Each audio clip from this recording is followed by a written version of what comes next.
Travail, la prévention des risques psychosociaux. Prévention des risques psychosociaux dans une optique de prévention primaire, essentiellement, puisqu'il y a différents types de prévention qui peuvent être envisagés. L'agenda en fait, de la réunion va être le suivant. Dans un premier temps, je vais présenter de parler de nous, mais pour ceux qui ne connaissent pas encore, très rapidement Better & Co et de Vivest, qui est donc l'étude sur laquelle on appuie en fait, les résultats de cette conférence.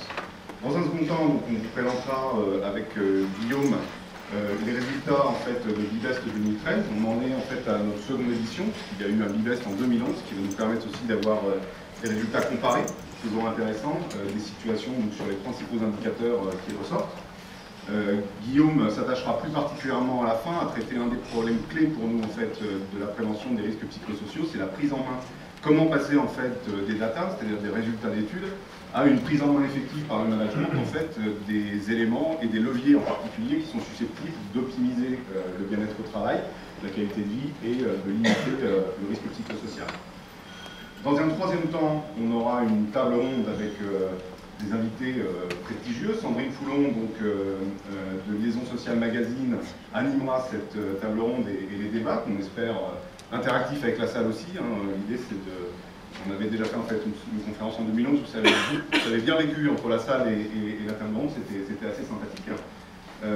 Nous avons avec nous Sylvie Brunet, donc, qui est vice-présidente de la NDRH, Marie-Pierre Bonazzi, qui est directeur des ressources humaines de venteprivée.com, Claire Bousseau, qui est secrétaire générale de Paris, Hervé Lanouzière, qui est directeur général de l'ANACT.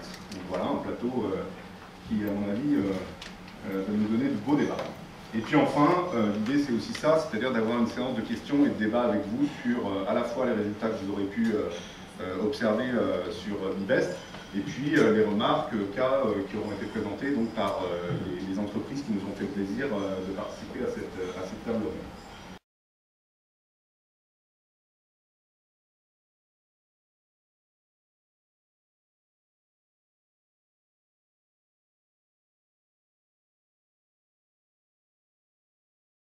Donc si on résume, on a un salarié sur 5 qui est stressé, on a un salarié sur 6 qui est plutôt en situation de mal-être, et on a un salarié sur 7 en fait, qui se déclare avoir été en détresse psychologique une fois dans l'année. Donc encore une fois, on parle d'une minorité, maintenant c'est pas 3% des gens, c'est quand même des chiffres qui posent question et qui nécessitent qu'on s'y intéresse.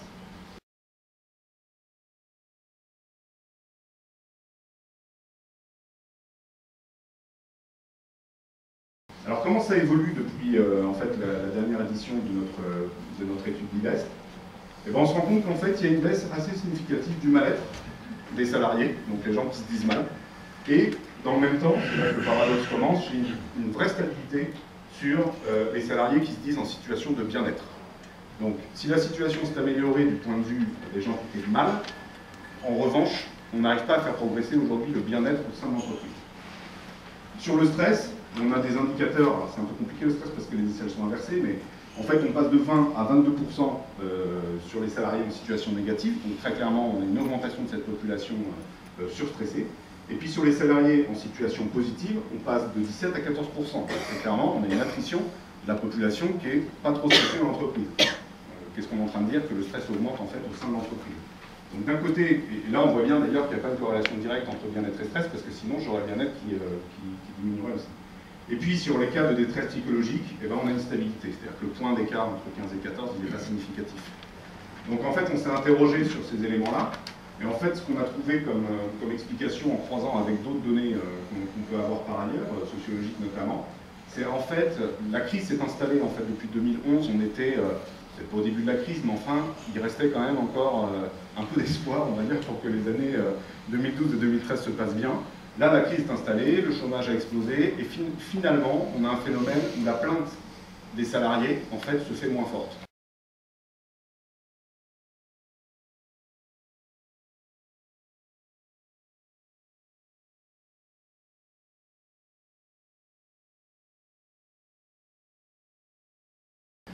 Alors tout d'abord, on s'est intéressé au bien-être, mal-être, et sur la base des 12 facteurs qu'on vous a présentés, on a travaillé à essayer de les hiérarchiser pour évidemment favoriser une allocation de moyens, de ressources pertinentes. On ne peut pas travailler sur l'ensemble des facteurs. Xavier l'expliquait, on a un grand nombre de leviers potentiels à activer. Donc l'analyse statistique en fait nous a tout d'abord donné un premier niveau d'impact qu'on présente ici. Donc on a 3 groupes de facteurs qui ressortent. Culture et valeurs, relations manager-manager et gouvernance et communication. Donc en travaillant déjà en priorité sur ces 3 groupes de facteurs, on va fortement agir sur le bien-être, améliorer le bien-être et réduire le mal-être. Ce qui est intéressant de constater dans ce résultat, c'est qu'il y a plutôt un groupe de facteurs que Xavier qualifiait de facteurs plutôt de proximité du poste de travail et de l'activité quotidienne du salarié, c'est les relations manager-manager, et plutôt, on va dire, deux autres groupes de facteurs qu'on va qualifier en effet de groupes de facteurs cadres qui concernent plutôt l'organisation de façon plus générale et plus éloignée en fait, du poste de travail du salarié. On a ensuite un deuxième niveau d'impact qu'on vous présente ici, qui est plus réduit que ce premier groupe de facteurs que je vous ai présenté. Donc il y a organisation, moyens, ressources, perspective et développement, et relations de travail et coopération. On ne dit pas ici que ces groupes de facteurs n'ont pas du tout d'impact. En tout cas, ils ont un impact plus limité que les 3 premiers groupes présentés. Et enfin, donc, les derniers groupes de facteurs que vous retrouvez ici, donc a un impact là vraiment plus réduit. Alors, ce qui est intéressant de constater, c'est que des thématiques qui occupent plutôt habituellement le devant de la scène en termes de dialogue social et de discussion sociale, notamment rémunération et formation, et conditions de travail, sont plutôt assez en retrait quand on veut travailler le bien-être et le mal-être. On aurait pu s'attendre à les trouver en effet un peu plus haut placés dans la hiérarchie.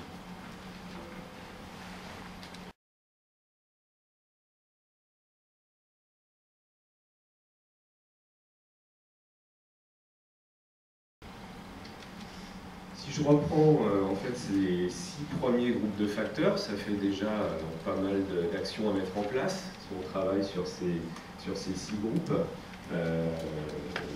Ça aide en effet à hiérarchiser les priorités, à allouer les moyens et ressources. On peut aussi se dire qu'on souhaite avoir d'autres axes, d'autres indicateurs à travailler. Parler du stress, mais on pourrait aussi travailler sur l'engagement, sur le fonctionnement, dysfonctionnement dans l'entreprise. On pourrait choisir d'autres indicateurs en fonction de la situation spécifique de l'entreprise. On s'est intéressé, nous, est parti de s'intéresser au stress. On vous présente ici donc le classement des groupes de facteurs qui impactent le stress. Alors, il y a plusieurs points à retenir dans ce classement. C'est globalement, on va retrouver à peu près les mêmes groupes de facteurs, à peu près, et le 5e ici, perspective et développement. Donc premier point. Deuxième point, le classement n'est pas le même. On pressentait, par rapport à ce qu'avait expliqué Xavier, la corrélation qui était limitée entre stress et bien-être. On a la confirmation ici. On ne va pas forcément activer, agir avec les mêmes priorités en fonction qu'on travaille le bien-être, mal-être ou le stress. Enfin, troisième point, on va retrouver quand même 2-3 groupes de facteurs très intéressants parce qu'en les travaillant, on va à la fois travailler sur le bien-être et sur le stress. Il y a notamment le groupe de facteurs relations manager-manager. Clairement, on voit qu'en travaillant sur ce groupe de facteurs, c'est vraiment doublement intéressant puisqu'on va travailler sur les 2 axes On pourrait également citer organisation, moyens et ressources, et également culture et valeurs, 3 groupes de facteurs très intéressants parce qu'ils permettent de travailler sur les 2 indicateurs. Ressortir, il y a pas mal d'informations, enfin je vous dirai d'ailleurs ce que vous en pensez, mais on a essayé de faire ressortir en fait quelques idées fortes en fait, qui nous semblent intéressantes à retenir et qui vont pouvoir potentiellement nourrir le débat qui va avoir lieu par la suite. Le premier, c'est que la qualité de vie au travail reste en France un sujet prioritaire. On voit que les scores, à la fois l'attention portée par les managers, les associations, le politique sur le sujet montrent bien qu'on sent qu'il faut régler les choses pour endiguer, on va dire, le fléau qui est derrière de la santé, de la mise en cause de la santé des salariés. Et puis en même temps, parce que simplement les indicateurs bougent peu, très peu. Donc ça veut dire que le problème il est très loin d'être réglé, qu'il faut absolument se saisir du sujet, et le management nous demande de toute façon. Sur 2 ans, donc les indicateurs stagnent, ça c'est quand même d'autres informations intéressantes, même si on voit des petits mouvements qui sont en train de se faire, dans tous les cas, des différents commentateurs qui ont vu ces résultats disent que c'est pas possible que ça bouge aussi lentement que ça, compte tenu de l'énergie qu'on a bien voulu voir. Les indicateurs de niveau de stress, de bien-être, en fait, en plus bien entendu des indicateurs d'alerte qu'on n'a pas vu ici, mais sont une complémentarité nécessaire. C'est-à-dire qu'on est, chaque jour, on est un peu plus convaincu que c'est vraiment des problématiques multifactorielles qui sont vraiment propres à chacune des entreprises, en fonction donc, des états de lieu qu'on peut faire. Et c'est pas en disant on suit le stress et on traite le stress qu'on va régler le problème du bien-être au travail et du stress. D'autant que le stress comme le bien-être sont au final, pour beaucoup, des ressentis. Et nous, notre idée, c'est qu'on ne travaille pas les ressentis, c'est-à-dire qu'on n'a pas la main sur le ressenti. À un moment donné, c'est juste un indicateur qu'il faut suivre. On sait que c'est ça qui va être à améliorer, mais on sait que ce qu'il faut actionner, c'est plutôt des leviers qui font partie, j'allais dire, de la vie quotidienne de l'entreprise, de sa structuration, etc. Dans ce qu'a présenté Guillaume tout à l'heure, on a vu qu'il y a ce qu'on appelle, j'aime pas le mot, mais j'en ai pas d'autres, quick win, c'est-à-dire des choses sur lesquelles on peut agir aussi très rapidement, qui vont jouer aussi sur la priorisation. Et puis bon, changer la culture et les valeurs d'une entreprise, ça ne se fait pas d'un claquement de doigts. Néanmoins, on peut mettre en œuvre des chantiers qui vont s'étaler sur plusieurs mois, voire plusieurs années, pour pouvoir faire avancer les choses. Ce sera plus long. Le mal-être et le stress frappent aussi la tête des entreprises, c'est-à-dire qu'il ne s'agit pas de dire qu'il y a des populations qui sont plus concernées. Par contre, nous, du coup, c'était assez frappant dans la lecture des résultats, mais très franchement, on ne s'y attendait pas. Là, il y a vraiment une problématique de top management en fait, des entreprises. Alors, en fonction de la taille, il faudra voir à quoi ça correspond, mais en tout cas, à la fois de stress et de mal-être et de détresse psychologique. Les niveaux de bien-être et de stress sont des conséquences en fait, d'une combinaison multifactorielle, j'ai déjà abordé le sujet. Et par contre, ça veut dire qu'il faut avoir, dans la mesure du possible, c'est là que c'est pas facile, une approche la plus systémique possible en fait, de la problématique, la plus holistique, ce que disait tout à l'heure Guillaume, voilà, on ne s'est pas amusé à mettre 220 critères dans l'étude, mais à un moment donné, il faut ça pour pouvoir ensuite tamiser et faire ressortir les combinaisons de facteurs qui vont avoir de l'impact. Et puis enfin, les facteurs cadres qui structurent culture, modèle économique et modèle social de l'entreprise sont au moins aussi importants à travailler que les facteurs de proximité. Nous, on a le sentiment que très souvent, on s'intéresse beaucoup, un peu par praticité, par visibilité ou accès direct en fait aux facteurs de proximité. Que c'est beaucoup quand même le manager intermédiaire qui prend, on va dire, la charge et les responsabilités, et qu'à un moment donné, il est vraiment intéressant d'élargir le débat, en fait, au-delà en fait, du poste de travail ou de l'environnement de travail direct, pour pouvoir travailler avec le management de l'entreprise sur les facteurs cadres. Donc voilà ce qu'on vous proposait de retenir, peut-être que vous avez retenu d'autres éléments.